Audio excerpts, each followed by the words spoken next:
Mag-a-day in my life ako ngayon as a trying hard vlogger o FW dito sa Singapore. Medyo pinapakita ko nga dyan yung paghawi ko ng buhok at ganun din sa mga picture sa wall. Medyo natagalan din kasi dumating yung order ko dyan. Kaya kesa naman mainip ako dyan, nagmamaganda muna ako dyan sa camera.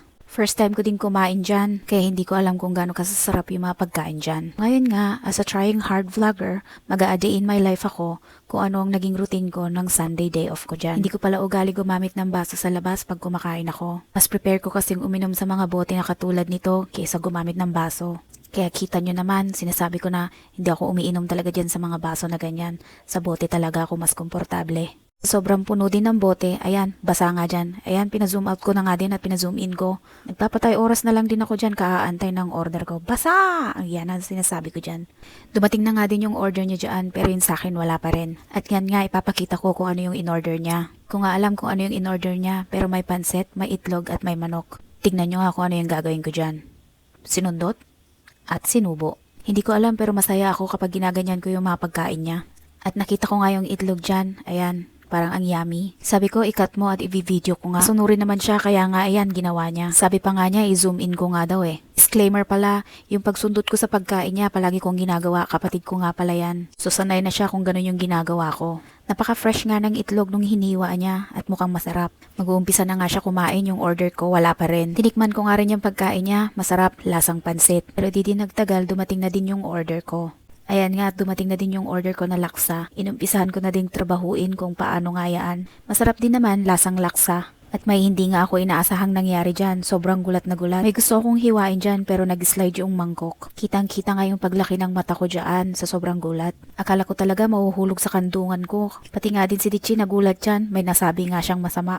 Voice over ko na lang kasi nga masama. Natuwa din ako kasi nga hindi tumapon din sa may kandungan ko. At ganun nga, parang walang nangyari. Nagtuloy-tuloy na nga rin ako sa pagkain dyan sa tanghalian ko. Kapag first time kong kumain nga pala sa isang restaurant, either laksa or horfan yung gustong-gusto kong order. Hindi ko alam kung bakit pero sobrang paborito ko yung dalawa na yon. Minsan, pumupunta pala kami dyan para mag-food trip at bumili ng mga damit kasi mas mura. Kumpara sa Singapore, mas mahal talaga yung mga pagkain doon. Pero masasarap din naman. Hindi naman na masyadong problema ang immigration or depende siguro kung holiday na sa mga susunod na araw. Sa mga may curfew na 7 p.m., pwede na silang umuwi kapag alas 3 siguro, alas 4 na ng hapon. Pero sa mga walang curfew, kahit alas 7 na siguro ng hapon sila umuwi dyan. Yung katulad ko na nagpapatay ng oras, anytime naman pwede akong umuwi. Pero minsan, ayoko rin talaga umuwi ng sobrang late din. So pagkatapos nga namin kumain, dumiretso kami sa brand outlet. Halos karamihan ng damit ko o damit namin, dyan namin binibili. Madalas kasi yung mga dinidisplay nila dyan ang lalakas ng dating. Mga pantalon ko at mga jacket dyan galing. At pagkatapos nga namin sa brand outlet, nanggaling na rin kami ng Watson. Bumili na nga rin kami ng mga gamit doon at syempre bumili na rin ako ng foundation. Parang bagong labas din siya ng Maybelline. Siguro pag ginamit ko yun, gagawa rin ako ng video. Mema lang ba? Kasi nung tinry ko siya doon, ang ganda tignan. Tinry ko siya nilagay sa may braso ko pero hindi sa muka. After dyan nag-rest kami, pumunta naman kami sa mga branded ukay. Wala akong nagustuhan. Punta kami sa damitan. Coat. Hanap kami ng pang swimming na damit. Pang summer outfit. Ang summer outfit. Wala kaming mahanap. Alis na kami. Saka wala kaming pera. Wala pala kaming pera. May sinukat ako kanina. Yung zipper niya nasa side. Uy, pero yung isa kong kinuha, nakita ko may punit sa may bandang likuran niya. Talaga? Pero hindi ako may gawa nun, yung unang nagsukat. Ayan, mga sandals na naman. Dami. Mga ano siya, sale. Kumikinang-kinang. Kumikinang-kinang ang Zandoza. Marami pa, ayan. Ay, binayaran naman na. Binayaran ko ta? Ayan, oh. Ayan, mga sandals, mga sapatos. Mga pangbakit. Naghanap kami ng prosthetic na paa. Pwede na siguro. Ay, may mga bags doon. Mga second hand ba itong mga? Itong mga second hand original, mga ganun. Mga ganito. Nine bag. May tiny wallet siya. I-model mo nga siya eh. Hindi nakakabwisit ka. May bag naman dito. Kung bakit Ang Baho. Ito.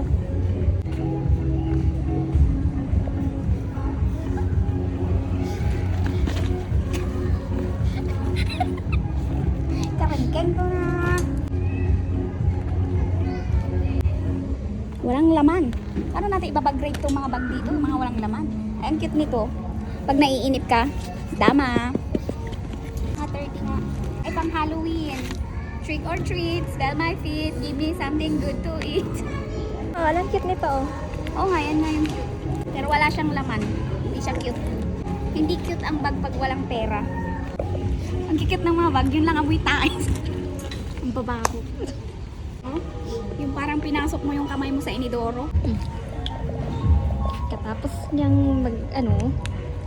Ang baho ng amoy tais. Ang baho ng... Ang baho ng mga bag nila.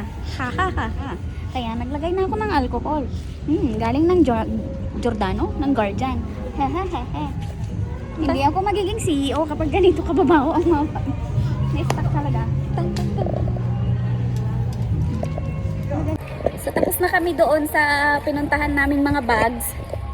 Ano siya? Cancel. Cancel bag. Kasi kahit papaano ay nakabukas ang bag ko. Kahit papaano yung bag ko kahit gaganyan-ganyan yan. Hindi ko na kami. Maghahanap kami ng ng wala. Sa tsinelas kami maghahanap. Mga nasa DIY naman na kami ngayon. Yan. Pangbahay na tsinelas. Ayan. Mga malalambot. Pagkatapos nga namin sa DIY, dumiretso naman kami sa McDonald's. Syempre, kaya nga hindi ako namamayat. I love ice cream naman talaga. Habang nagre-rest dyan, ayan nga at kumakain nga ulit na naman ako. Pastime ko nga ang pagkain. Hindi pa nga nauubos yung pagkain ko, nagkaayaan na naman mag-dinner. Hindi nga mapagkakaila na sobrang gustong-gusto kong kumakain. Yung feeling ba na kapag hindi ako kumakain ay nakaka-boring. So, siya na nga nag-order, siya kumuha ng order at siya na rin nagbayad. Kahit nag-iisa lang yung ditche, basta ganyan, di ba? Kanan libre siya pa yung kumuha. Magkano ako paupo-upo. Reklamo ba? Yung ano sa'yo? So, ayan nga, kakain na muna kami. Medyo pinapakita ko lang kung ano yung pagkain namin. Bas. Aray ko. Nasa bus na kami. Ito na yung mga pinamili namin. Doon mo italagay. Ha?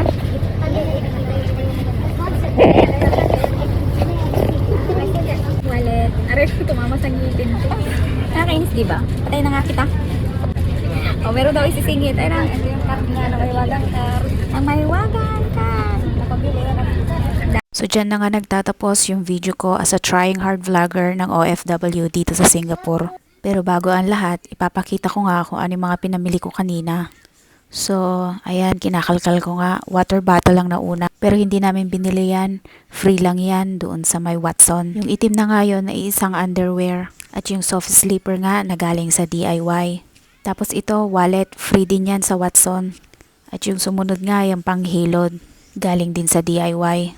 At ito nga susunod ay isang t-shirt na kulay white na galing dun sa brand outlet. I love wearing black t-shirt and white t-shirt nga pala. So ito, toothpaste from Watson. At ito nga yung susunod na yung sinasabi kong foundation. Itatry ko yan soon, not now, pero maybe later. At galing nga rin pala ito sa Watson. So wala na, yun lang yung mga pinamili ko. Mga pinamili ko pero hindi ko naman pera yung ginamit. So all in, satisfied naman siya. Thank you for watching. Don't forget to like and subscribe. Thank you, bye!